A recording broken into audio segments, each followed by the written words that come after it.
ጎኘ ምስ ማእከል ጥዕናትን ዞባ ተዋሂዶም ሕማም ዓሰን ምክልኻል በርቲዖም ይነጥፉ ከም ዘለዉ ሓቢሮም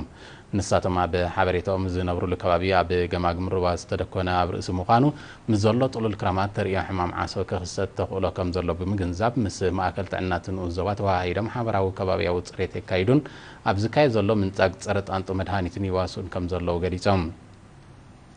አቶ ዳውድ አልአሚን አቶ መሐመድ አድምን ወይዘሮ ዓሻ አብደላን ሚኒስትር ጥዕና ከካይዶ በጸንሐ ንጥፈታት ተርእዮት ሕማም ከም ዘንቆልቆለ ብምጥቃስ በወገኖም ጣንጡ ዝፋረ ያሉ ቦታታት ብምድፋን ጽሬት ከባቢኦም ንምሕላው እጃሞም ይበርክቱ ከም ዘለዉ ብሪሆም